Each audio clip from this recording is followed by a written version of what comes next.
Welcome. Welcome to the Ministry Forum podcast, coming to you from the Center for Lifelong Learning at Knox College, where we connect, encourage, and resource ministry leaders all across Canada as they seek to thrive in their passion to share the gospel. I am your host, the Reverend John Borthwick, Director of the Center and Curator of all that is ministryforum.ca. I absolutely love that I get to do what I get to do, and most of all, that I get to share it all with all of you. So thanks for taking the time out of your day to give us a listen, whether you're a seasoned ministry leader or just beginning your journey. This podcast is made with you in mind.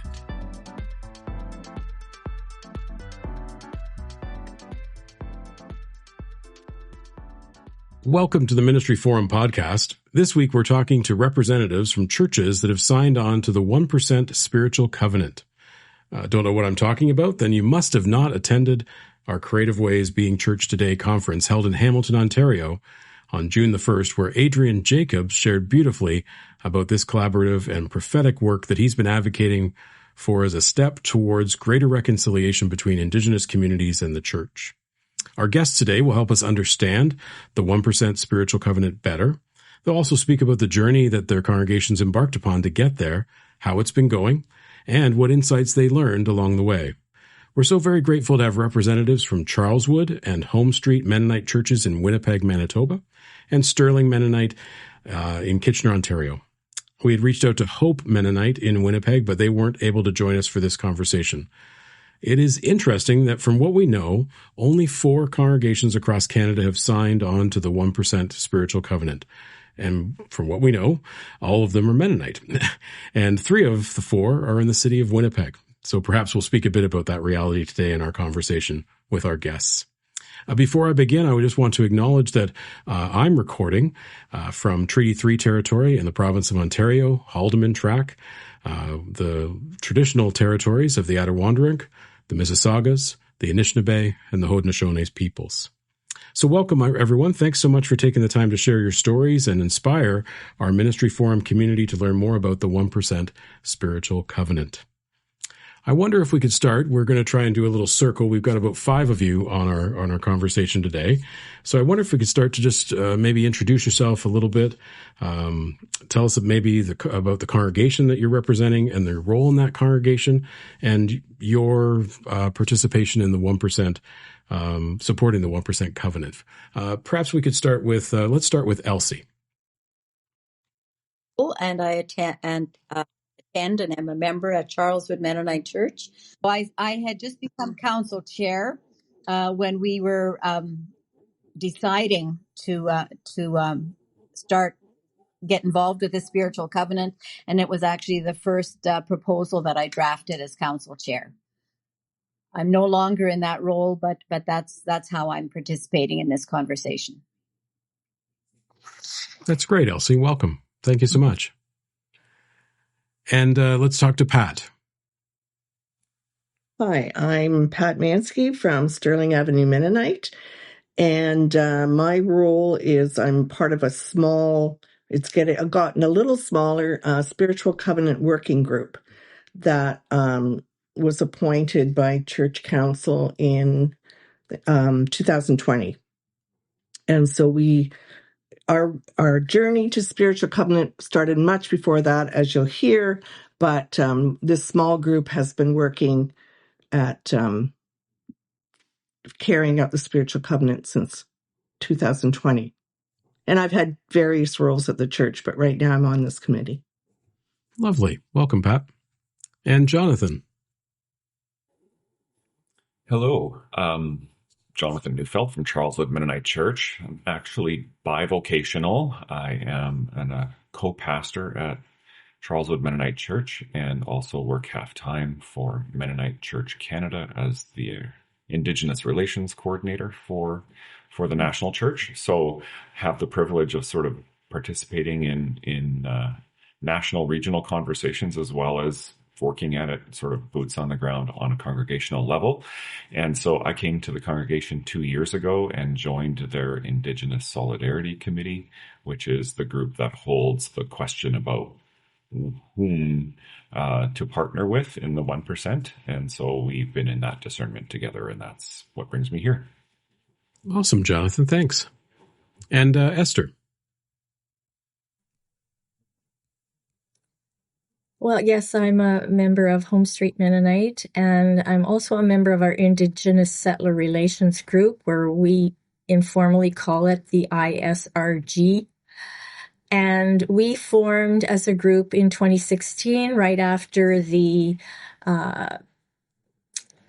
release of the Truth and Reconciliation Commission and its 94 calls to action. We came together because we were really inspired by the vision and the call of the TRC, and we wanted to be a part of this wind of this Holy Spirit moving across our land. And our work on what we call reparations, that's the language we've used, it emerged out of that group. And it was our group that sort of led the process through our church council. I should say the church council led the process with the congregation, but we were the group that brought forward the proposals and so on. Wonderful. Great to meet you. And Judith? Yeah, I'm one of the co-pastors at Home Street Mennonite Church, where Esther is also from. And so I was part of that Indigenous Settler Relations group in our congregation for a while and have needed to sort of give my work energies elsewhere. So that group did some of the heavy lifting in terms of the developing the proposal for reparations in our congregation. And then I was part of leadership council who helped guide that process with the congregation. Excellent. Wow. Well, thanks for joining us from various parts of our country. In Canada on election day is when we're actually recording, so that's kind of fun as well. We don't have enough time to hear from every single person on this, but I wonder if maybe one or two of you could tell us a little bit more about how you came to hear of the spiritual covenant, and maybe share a little bit more about what is it in particular that it's inviting a church to consider or to do. Go ahead, Pat. So we actually started this journey 17 years ago, recognizing the Truro Wampum treaties of the purpose of coexisting peacefully.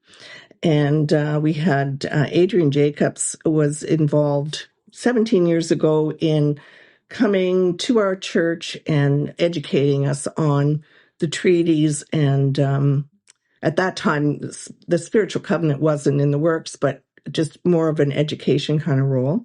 So we figure we were invited to recognize Indigenous jurisdiction over lands, and we wanted to make annual symbolic lease payments or reparation payments, and possible consider land transfer if the church is decommissioned in the future. And that we hope to invite other people to follow along with the symbolic lease payment. Excellent. Okay. Go ahead, Elsie. I think I'd like to go a little bit into the backstory that made us, we heard about it. Adrian invited us to do this in 2018. But Winnipeg is a city that has a very high percentage of Indigenous people, higher than most. And we, as a Mennonite church in Manitoba, have a long history of connecting with certain Native First Nations, or we called them reserves at the time, and church planting. That started back in 1945. And it was colonial in the way that most missions were. But there were also people of integrity with a holistic view that developed very deep and authentic relationships. And that eventually morphed into a settler relations group, and then it had a different name. Mennonite Central Committee took it on for a while, and then it became part of Mennonite Church Canada. So there were relationships between congregations and these communities, and we would get together for bridge builder events, I think they were called, with annual conferences where people would come down from the north, from the First Nations, and we would meet and learn together and fellowship and develop some relationships. And there were two individuals I can think of who were particularly important. The one was a very quiet kind of man, a biblical scholar and ethicist, Dr. David Schrader, who died now about maybe 10 years ago. But he was very close to Stan McKay, who became the moderator of the of the United Church of Canada for a while, and is now an elder and is now practicing Indigenous spirituality more than Christianity, but a very big leader here in Manitoba. And then the other one was Menno Wiebe, who started off as a Paxman, working with Indigenous people in Paraguay. He was a young man. He's also died. He would have been about 90 by now, I think, if he were still alive. And he got very, very close to the Indigenous people he worked with and became a real activist in our midst. And when the Oka crisis happened, he was called upon to be a mediator. So they said he was the white man with the Indigenous heart. And he had a huge influence. And he had been a member of our congregation, as was Dr. David Schrader. So those kind of things helped to shape an attitude towards activism and justice issues. And then our assistant pastor co-pastor before we hired Jonathan, Jeff Friesen, was involved with the Shoal Lake 44 activity to help get clean water to the place that Winnipeg has been drawing its clean water from for the last 100 years. And so that there was a lot of enthusiasm and interest in that. Members from our church also participated in the Truth and Reconciliation events and so on. So there was interest and general knowledge. And so when we Jeff invited Adrian to speak, and he encouraged us to do this, it seemed a very natural thing to move forward with. And we established the proposal and had a consensus event with that as our test piece. From that, it grew into a proposal which was accepted with great unanimous sense of, yes, this is a good way we can respond in 2020. Wonderful. 2022, I think, is when we signed on. So that's our church story. That's amazing, Elsie. Yeah. And I love that there's lots of background of the journey towards, right? The relationship building. It wasn't just something that sort of dropped out of the sky all of a sudden and we thought we'd do this. This was like a long journey towards this direction.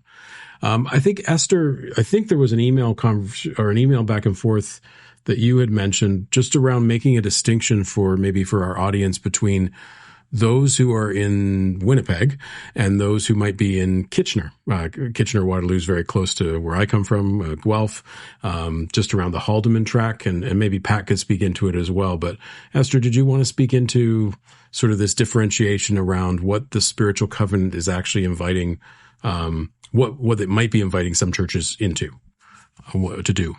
Right. Well, yes, Adrian, I think he brought forward that proposal for the spiritual covenant quite a few years ago, maybe 15 years ago or something, or maybe Pat, maybe it's 17 years ago. You said you'd heard about it a long time ago. And it was a specific invitation to the churches that were on Six Nations land in southern Ontario in the Haldeman tract, and in invitation to the churches to make a covenant with the Six Nations. And so we are not part of Six Nations. We are on Treaty 1 territory in Manitoba.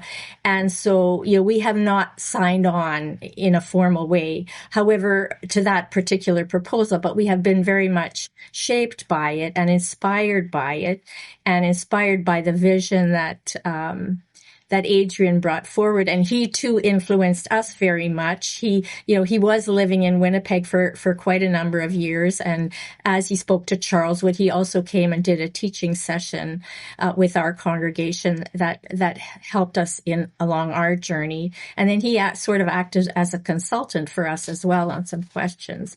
But if I could just add a little bit to what Elsie said, we too at Home Street have benefited from that broader legacy of the people that Elsie mentioned within the Mennonite community here in Manitoba. We've also been influenced very much by our location. We have an old church building very close to downtown. As Elsie mentioned, Winnipeg has a high Indigenous population, about 12% of the population, and they're primarily located in downtown. And so we rub shoulders regularly. That's very much part of the reality of our neighborhood. And about 15 years ago or so, Judith, you can jump in on this. The church, our congregation, actually began something, a Sunday morning coffee ministry for anybody who wanted to come by for coffee and sandwiches and conversation for an hour and a half every Sunday morning. And that continues every Sunday. And most of the people who come are Indigenous people. And so we have developed quite close relationships with some of them, the regular ones, and they have very much been provided a window for us into Indigenous experience, into the impact of centuries of settler colonialism, the impact of theft of land and culture and identity and language, and how the impacts of intergenerational trauma continue through the generations. And so that experience has very much informed us as a congregation and prepared the ground for us and the development of our ISRG, our Indigenous Settler Relations Group, and also this reparations proposal. I don't know, Judith, if you want to add anything to that. I think, and you've already said that in some ways, that the conversation around tables in our basement every week made us aware of the hard work of interpersonal relationships and also systemic work. And so the journey towards paying reparations was part of the attempt to address the systemic work while we chatted around the tables as well in sort of a personal ministry. Yeah, and I think that's a really important thing to note for folks that so often there's my sense is, and I've heard it within our Presbyterian context for Presbyterian Church in Canada, we have several ministries within the city of Winnipeg reaching out and supporting and doing outreach work and in-reach work with Indigenous communities in Winnipeg. And that reality, as you speak, you all live there, but from what I've heard, there is that sense of it's much more obvious that there are Indigenous people in Winnipeg than perhaps in a city of like Toronto or even a city like Guelph. There wouldn't be a sense of that. There's almost not an anonymous way, but sort of there's this invisible sense of there's homelessness or people experiencing mental health crises in different communities, but there's not always a connection point of that a high percentage of those individuals may be Indigenous, and then building those relationships and then that inspiring perhaps ways of doing more to try and support Indigenous communities who are doing work with Indigenous peoples in a very specific way. Did anyone want to speak a little bit about how, I think you've already sort of touched on a little bit of how you might have introduced it into your congregation. But maybe I'd be curious about what the response was like, or were there any particular challenges when you brought this to your congregations? Or were there surprises as to how people responded or have continued to respond? I'm sure this comes up. I assume it comes up on every annual meeting if you have one of those. Anyone want to talk about how this conversation continues to evolve? The only questions there were what kind of controls would we have over which projects we would give this money to? And there has done good work with us, and I think it's time for him to say where it moved forward in our congregation. Jonathan, you've been invited in. I think we probably have all in common some of the similar kinds of questions. Some of the pushback, not even pushback, that's not the right word, but the questions that people ask is, do we decide ahead of time before budgeting where the money's going to go so that people are actually voting on where it's going rather than just a blank check to be determined? And so we've had to work as a committee to identify who the repair partners will be, and that goes in with the annual budget so people know where the conversation is going. So there's that piece. I think there is, I haven't heard this so much in my congregation, but I have heard it in the context of other congregations, is like, what kind of, can we say where the money is going to be spent? I don't know how to talk about that any other way. And our posture as a committee in the church has been to practice open-handed giving. I think that's the most important part of this, is that we are not telling the recipient of funds where and how it should be spent. That is not our place. That's not our role, nor are we asking for financial reporting back. If in the context of relationship, there is some storytelling about what the finances ended up supporting, that's fantastic, but it's not an expectation and nor an obligation. I've been very much influenced by Esther and the posture of Home Street in how I understand their process of distributing money, is that they go into the relationship spaces where money is being handed over, and are very clear about saying that this is not a donation, but that this is a gesture of money that is owed. And this last month, when I, with a number of members of our committee, went to our repair partner, Klein Mothers Healing Village, and said that very specific phrase, that we're bringing this not as a donation, but as a gesture of what is owed. I can't even describe the feeling in the room, like the response of the staff and the directors and the elders who were in the room, like just breathed out together, just a miigwech. Like that was a message. Yeah, that's powerful, Jonathan. Thank you. Pat, did you want to add something into that? Yeah, I also wanted to say that our group wanted very, very clearly to see this as a reparation payment and not specifically, we wanted no ownership of where the money was going, because that is more colonialism. And so Adrian helped set up a fund at the Six Nation Polytechnic. And so our lease payment goes there. We don't know how the money is used, and it's not in our place to ask. So yeah, it was very, very important to us that we had no control over what was going to happen with the lease payment. Yeah, it's always been fascinating to me in those conversations, because I've been a part of some within the denomination I serve, and definitely we do slip into, if you look a bit like myself, we slip into that notion of that colonizer kind of mindset, right? Where we're thinking, well, if we're going to give this money, then there should be some accountabilities, and there needs to be reporting, and yeah. And so I'm loving what you're sharing and how you're sharing it about the posture. I love that posture and the approach that you're doing in making these connections.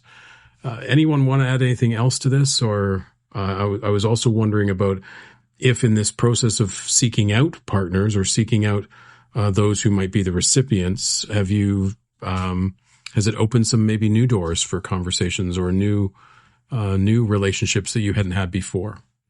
Maybe just to add to the previous point about releasing control, one of the very interesting conversations we had at Home Street Mennonite was whether our desire for a relationship with the organizations to which we give was also a colonial posture. As good intended as it was, we wondered if saying, we're going to give you money and now we expect you to relate to us was also colonial. So we struggled a lot with that, because we also recognize the value of relationships with Indigenous peoples and organizations. And so our Indigenous Settler Relations group really did some good work in framing it as we are open to relationship if that feels good to you. But it is not an expected obligation in this giving. So that was a really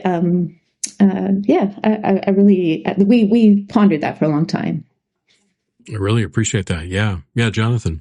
Yeah, that's really helpful to say, Judith, because in many of these contexts where resources are being exchanged and shared, they can be done in a way that extracts the energy from the organization that is receiving it, and it becomes one more obligation on an already long list of difficult work and important work that's happening. And we, do not want to be a distraction and a consumer of energy in coming alongside in solidarity. So I appreciate you mentioning that is what we're open to, but not demanding of.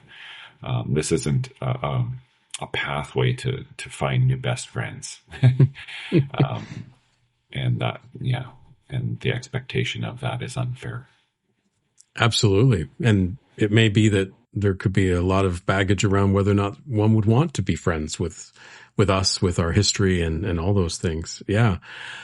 I'm also aware of just from listening to some of your stories already, it's not as, maybe people need to hear that from what I'm hearing from you, there's a careful discernment process in the journey towards doing any of this kind of work.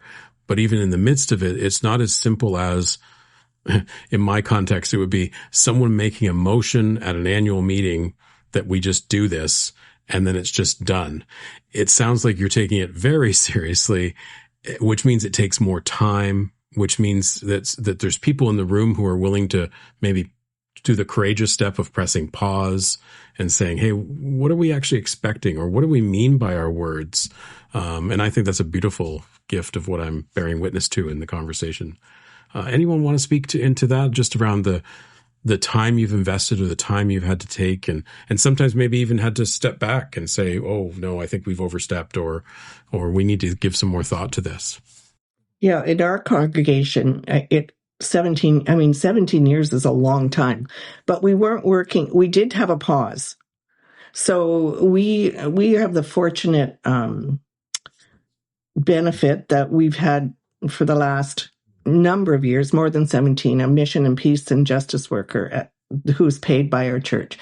And so Laura is currently in that role, but we had someone named Josie Witterfeld that I don't know if anyone knows, in the role for 17 years.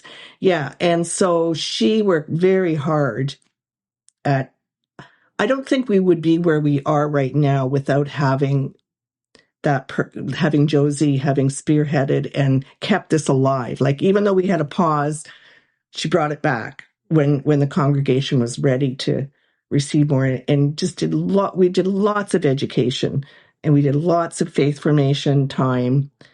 And so, yeah, it was definitely a journey, and we've only started our lease payment a year ago. So, yeah, that's excellent. That's excellent. Now, you all are Mennonites, and I'm a Presbyterian, so I'm just curious in this conversation. But is there something about Mennonites that have signed on to this? Like, is this? I mean, you can celebrate being Mennonite. We won't. My Presbyterians will be okay with it. It's fine. Is there something about that, like that being Mennonite has made a part of this a part of your culture, a part of who you are as churches? How would you want to respond to that? I think Elsie spoke to that when she laid out that broader context and that history of the influence of some key people. I think that is that may be a factor. I'm also aware of, United churches and other mainline denomination churches that are engaged in a kind of reparations initiative. And so while, I think Adrian has been fairly close to some Mennonite churches and has put this spiritual covenant proposal toward them, I know that the whole issue of reparations and so on is part of a larger movement that is very much that other churches are also involved in. So I wouldn't play up the Mennonite thing too much. I would agree with that. Like, when Laura and I discussed this, it was, there are other churches doing it. Like, we've been a part of a web. One thing that has happened with this lease payment is that suddenly people are reaching out to us. So we've been part of a Mennonite Anglican dialogue. And there are, like, they're not officially doing lease payments, but there are a lot of other things, as Esther said, going on in terms of doing a covenant of some sort, by either by giving land or by selling land and using some of the funds, providing educational funds for education. So yeah, I think even though we hear we're all Mennonite, there are lots of other churches doing things as well. Yeah, I knew it would be hard to make Mennonites, toot their own horn. I knew that would be difficult, but also yeah, I appreciate it. Adrian Jacobs, who is part of the Christian Reformed Church, they are doing a lease. They are, and they are not Mennonite. But anyways, yeah. Very good. I appreciate that. Yeah, Jonathan. In some conversations, though, it is named that there's a different directionality or a different point of entry into these conversations about reparations, and that the conversation that's happening in denominations that were named parties to the residential school settlement versus the churches that were not named parties but are coming in from a different point of entry, that actually is different. There's a little bit more of a movement, I think, within Mennonite circles to do this on a congregational level with more autonomy and less directive kinds of structures within our polity that allow for churches to just respond in the spirit and not needing agreement or permission. So I think our polity has helped us on this. I think we're also people of the land. Most of our ancestors would have come to these territories as farmers connected to those seasons of life and rituals of community that I think have been a point of conversation and connection with treaty. As it is talked about, particularly in these parts of Canada, maybe not so much treaty-based conversation out east or further out west. But I think that matters. I think it has tilled the soil. And perhaps because we've displaced ourselves more than once in our history, that makes us a little bit more open to that. I love that, Elsie. Yeah. The experience of displacement maybe brings more alignment for sure. Yeah. And for Presbyterians who are listening, I'd be remiss if I didn't say that we have certainly, we support the Indigenous ministries that are connected to the Presbyterian Church in Canada quite significantly. And, there's been funds that have been set aside by the National Office of the Presbyterian Church in Canada and congregations invited to join into this. I think what's unique about this, and maybe Jonathan, you picked up on that, is that idea of a congregation specifically deciding to give, to create a reparation payment or a lease payment or however you want to term it of that 1% from their resources to, an Indigenous partner ministry, whatever you would want to call it.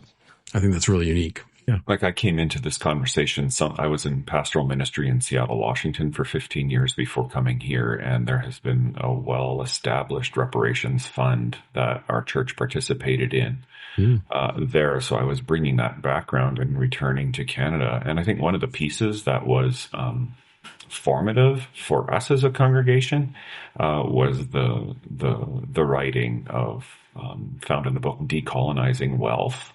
I think if I were to point people towards a reader, that might inspire the conversation. And it talks about, the responsibility of white or settler congregations to participate in the great fund shifting that is needed to move monies towards BIPOC led organizations, because our prejudice is to support organization and movements that we know are connected to or related to. And it takes a concentrated discernment to move out of the relational way that money moves in philanthropic and donation circles, to move outside of the people that look like us. Yes, I think indeed. This is part of that work. And it's important work to move money out of places of saturation and abundance to organizations that don't have relational connectedness to intergenerational wealth. Let's just talk about it. Mm-hmm. Let's talk about that. And until, diverse communities have intergenerational access, it is incumbent upon us who have that privilege to move money. Mm-hmm. Yeah, I appreciate that. And time and other things. All the things, yes. Esther, go ahead. Yeah, just to go back a little bit to our congregational process, and this connects, I think, with some of what Jonathan was saying, is that it was important, it is still important for our congregation to be knowing the history of how the land has been unjustly taken, stolen from Indigenous peoples. And so part of our learning process was to do some teaching around that. How was that land stolen? Because, we began by talking about the land being stolen, and yet people said, what do you mean? Like, how can you say it was stolen? Or, well, yes, maybe it was taken, but we're not responsible for that. We weren't there at the time. So part of the process needed to be understanding some of the history, and a history that, most of us have not learned prior, yeah, and it's huge. We also did a little study of the land, exactly where our church building sits and what came with that. It was really informative and compelling. But the larger story, like all of Manitoba, most of Canada is, part of that larger story. And people need to know that story because, that's the basis for settler wealth. And that's what we need to come to terms with, and that's what we need to take responsibility for. So just to say that that's another important part of the congregational process. And if I can add to that, we were just really fortunate to have a historian like Esther, who actually went into the archives, right, and wrote a paper for us on the actual history of the tract of land that our church sits on. And so that was very particular. And that was, we had to come to terms with the very particular history of the land where we worshiped each Sunday. I think another of the challenges in the larger historical story was that in a congregation where many of us are second, third generation Canadians, the story of immigration is still very much with us. And, the narration of our story went something like, well, we came to this land very poor. And look how hard we worked. And look, we made a life for ourselves, right? And so we've had to also re-narrate the way we've told our family and cultural histories to understand the kinds of privilege we were given coming to this land and the kind of theft that was involved in our coming. So to retell that story, and people are doing such good work on that now, like the Healing Haunted Histories book that's out is just such a great resource. But for us to personally start to re-narrate our family histories was also very important. Yeah. And in the language of the church, as I've heard over the years, when, say, for example, a church building is closing and there's conversations around perhaps returning this church building, which is part of, I think, of the spiritual covenant for the Haldeman tract, the idea of turning that over to an Indigenous community, returning it to the Indigenous peoples. And the conversation within churches that I've heard when that comes up is, but those people, and I think it connects to everything we've just been talking about, but those people in that church that church was there for 150 years, and all those people gave money and they supported that church. And this is totally disrespectful to those people who did all this. And it sort of misses that concept of, yeah, but some would say you wouldn't have been able to put that church there without the fact that of the things we're saying, that the land was stolen, there was theft, there was generational wealth, there was all the things and the privileges that were there. And sometimes that's a hard conversation to get people's heads wrapped around if they've been around for, in the Presbyterian Church in Canada, some of churches have been around for 190, 200 years. And there's a sense of this is our place now. And that's that decolonizing kind of work that needs to happen within the church and within Canada, maybe even on election day, as we think about that. Yeah. And what a gift, Esther, to be able to do that so specifically for the church land, for your community. That's an amazing thing to have that true sense. Cause I think even the notion of we do, territorial acknowledgements or, land acknowledgements in different spaces and places, but it becomes very, depending on how you do it, it becomes so out there as sort of not really connected. And lots of times when I'm hearing from Indigenous peoples who speak about doing land acknowledgements, they're saying you need to make it way more personal. Like it should be you speaking about how you're acknowledging the land, yourself in the space that you're in, as opposed to these general ones that, city halls are doing or different places are doing. It seems like we do them all the time and they become rote, in a way that doesn't feel as with a lot of integrity in the same way. Yeah. Fascinating. Huh. So almost all of you have signed on to doing this kind of thing in the last year or two or three, and maybe Charleswood has been doing it a little longer or not so much longer. No, just 3 years. Is that three years? This is the second year of our disbursement of funds. So, Okay. And then the decision would have been made before that. So, Wow. Okay. yeah, Huh. that's where we're at in terms of that commitment. Yeah, so just all within like a year or two or three, not very long. And so, is one of the conversations. So I want to celebrate. I want to celebrate the fact that your congregations are doing this. Is one of the conversations that happens around how financially stable a congregation might be. I don't know your own realities, but in many churches in the Presbyterian Church in Canada, churches as they decline sometimes are feeling the sense of like, we wouldn't have 1% of our budget to give. We're trying to keep the lights on. Is that a conversation at all, or is this is there something beyond this in the spaces that you're providing leadership or having conversations? I still believe.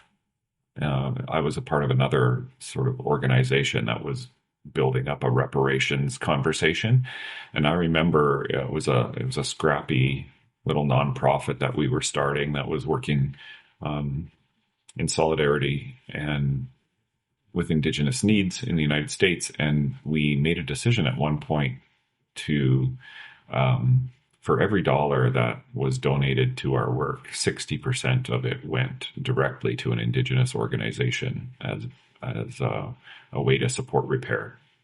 And 40% just help the work of the organization.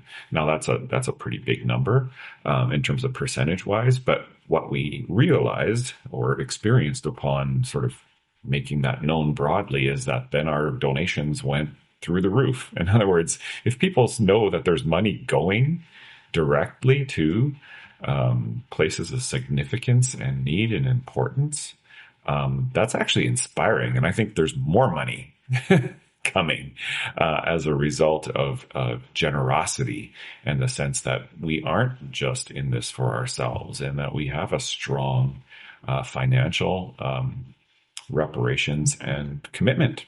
So I think that matters. I think that actually I will suspect that our years to come will continue to feel financially generous because we are not constricting ourselves in financially strained times. Yeah. And I would say Sterling is a very thriving community because we have done these outreach things or trying to work with, we have a homes committee as well. We're looking into doing affordable housing. So And I agree with Jonathan that, the year we made the lease payment, I believe we did not make in our budget, but we knew that there was the support there for people. Like, people wanted to do something. Like, this has been 17 years. Let's do something. So we did it. We made our budget this year, but we have a very young congregation. Like, we're attracting a lot of young families and people who are just interested in looking beyond the church itself and being involved in other issues. So even though it seems like a strain on the budget, it's also a plus to encourage involvement. It took us years to get a budget line in the budget. Esther and the Indigenous Settler Relations Group worked at that very hard. So that was for the first time in 2024 that went into our budget. Our congregation has made our budget for the last number of years, so maybe it's easier to do it then. At the same time, this year we're looking at replacing our building's 100 and some years old. We're replacing our entire heating system and looking at a huge price tag.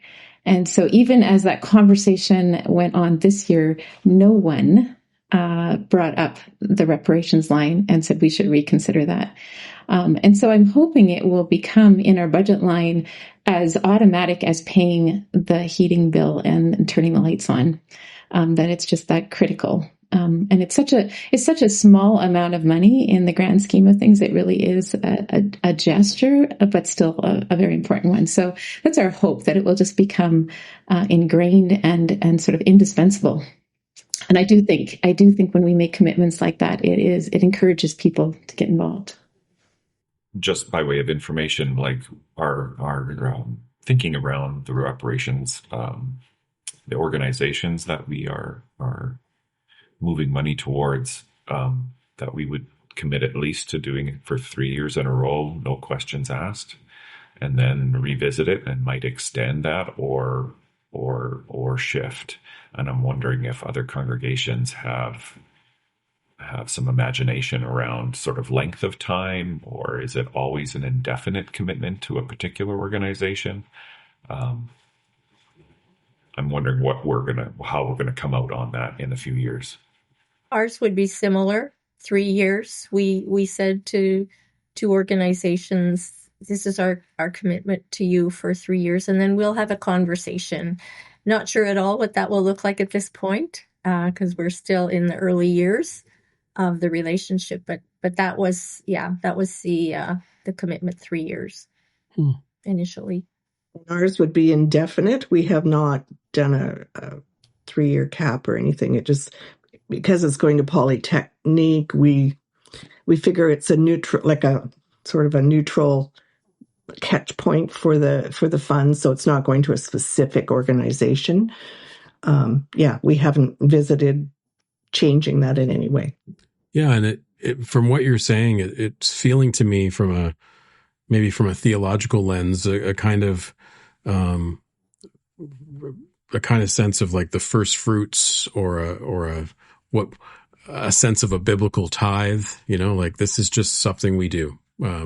As you said, Jonathan, any dollar that comes in, this is, one of those dollars is going out. And I'm sure that happens in a variety of different iterations in your churches already with other kinds of things. But this specifically around this repair piece is really important to sort of see it that kind of way, where it becomes like the heating bill, only more meaningful. Heat is important, but more meaningful than the heating bill in a very beautiful way. Yeah. I wonder, as we wrap up today, is there any sort of call to action maybe each of you would want to offer to those who are listening today? Maybe you could encourage or inspire other churches, congregations to make this kind of commitment of supporting, in whatever iteration you want to offer. I'd open the floor to all of you to share something to inspire our audience today. Well, I've been inspired by listening into the conversation at NAITS, an Indigenous learning community. At their last symposium, they put forward their definition of decolonization, not as oppression hunting, or seeking out guilt or responsibility, but to find the places in your community where Indigenous organizations and communities are thriving, and then come behind and beside and alongside that thriving. And I think this is one of the ways you can do that. One of the benefits of our congregation, seeing an Indigenous women-led organization in our city as a place to give our reparations money is just a way of saying that we see you, we see the great work you are doing, and we want to support that. And it's a way of celebrating the good and coming alongside the good and the blessed and the peace that is already happening. And there are a growing number of networks that are relating to this all across Canada, and I think getting involved in some of those webinars and so on, like the Anglo-Mennonite dialogue, and there are other ones. Laura's more familiar with that, who unfortunately couldn't get in because of internet issues today. But yeah, and like our sense, or when Laura and I spoke about this, it was, I think our congregation kind of got stuck on the land reparation for a while. And so it seemed that once we focused more on the lease payment, people were more on board with that. Like that's something we could get behind. So I would say, if there's a sticking point, maybe find something else you can latch on to that you can do a reparation. Yeah, I think I would just reiterate what Jonathan said earlier, that in terms of making repair, money has to change hands. Wealth has to be redistributed. That's part of the equation. And so this is just a really small step towards that. And then I'd also, when we talked about the high Indigenous population in Manitoba and Winnipeg, that gives us a close-hand look at colonial harm. It also gives us a close-hand look at Indigenous wisdom and leadership. And when we empower, like by offering no strings attached money, what a gift they give, right? When we allow Indigenous leadership space to rise and to lead us, that is healing for us too. And that is a tremendous gift of reparations as well. Thanks. Esther, you get the final word. Yeah. Well, I would just say this is a journey. So we don't know where it will lead. Maybe down the road, there will be a different call, or maybe we will be called to give much, much more than 1%. We don't know where it is, but at this point, it feels like we've been part of a movement that is spirit-led, and that's a gift. And we just encourage and invite other congregations to catch the wind of this movement. Thanks, Esther. Yeah. Well, is there anything that anybody felt you really needed to share that you didn't get a chance to share before we wrap up? I just want to highlight the Strawberry Thanksgiving and Communion that was held for the first time with our church and a number, not just Mennonite churches, other churches who are interested. It's in June. I can send you the link. We held it at Six Nations last year, but this year they're doing renovations. Or at the Polytechnic auditorium. So it'll be at Rockaway Mennonite School. So anyone is invited to come. And now, obviously, if you're in Winnipeg, that's a little hard. But it's a great time. Where last year we actually presented our lease payment at this Thanksgiving get together. And it was very meaningful, and it's something we want to do every year. Yeah. Beautiful. Yeah. And there may be things that happen in Winnipeg that good folks from Ontario might want to check out, in which the communities are exchanging and sharing the joy of being in relationship and on a journey together. And connecting in this way and learning from each other, from all of our elders. I want to thank all of you for joining me today. The folks that get to hear, you all have heard Adrian before. There'll be a bunch of folks that Adrian will be completely new for them. So we're looking forward to having our conference on June 1st and hoping that he will continue to inspire as he's inspired so many of you all and those known to you. We look forward to this being an added bonus for our Creative Ways conference attendees, and so they can learn a little more, and hopefully they can connect with you. A part of our show notes will be ways to connect with the churches like yourselves, because in a way you are a resource to other churches, an inspiration as well for the work you're doing.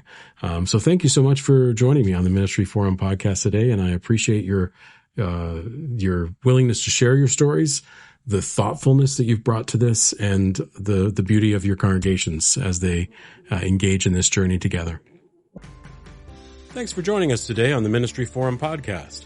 We hope today's episode resonated with you and sparked your curiosity. Remember, you're not alone in your ministry journey. We're at the other end of some form of technology, and our team is committed to working hard to support your ministry every step of the way. If you enjoyed today's episode, tell your friends, your family, and your colleagues. Tell someone. Please don't keep us a secret. And of course, please subscribe, rate, and leave a review in the places you listen to podcasts. Your feedback helps us reach more ministry leaders just like you. And honestly, it reminds us that we're not alone either. And don't forget to follow us on social media at Ministry Forum on all of our channels. You can visit our website at ministryforum.ca for more resources, keeping up with upcoming events, and ways to connect with our growing community. Until next time, may God's strength and courage be yours in all that you do. May you be fearless, not reckless, and may you be well in body, mind, and spirit, and may you be at peace.